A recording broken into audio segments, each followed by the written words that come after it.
কেমন আছেন সবাই? আজকে দেখাবো আপনার মেসেঞ্জারে এই চ্যাট হেড বা মেসেজ আসলে যে প্রোফাইল মতো যে আইকনটা আসে বা বাবলস নামের এই অপশানটা না আসলে আপনি এই অপশানটা কিভাবে আনবেন আজকের দেখাবো।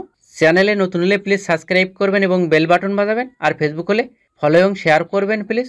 ফার্স্ট আপনি প্লে স্টোর থেকে মেসেঞ্জারটা আপডেট দিয়ে নেবেন। আপডেট দেওয়ার পরে মেসেঞ্জারের উপরে আপনি টাচ করবেন, তারপর এখানে আপনি এই আইকন মতো অপশানে ক্লিক করবেন।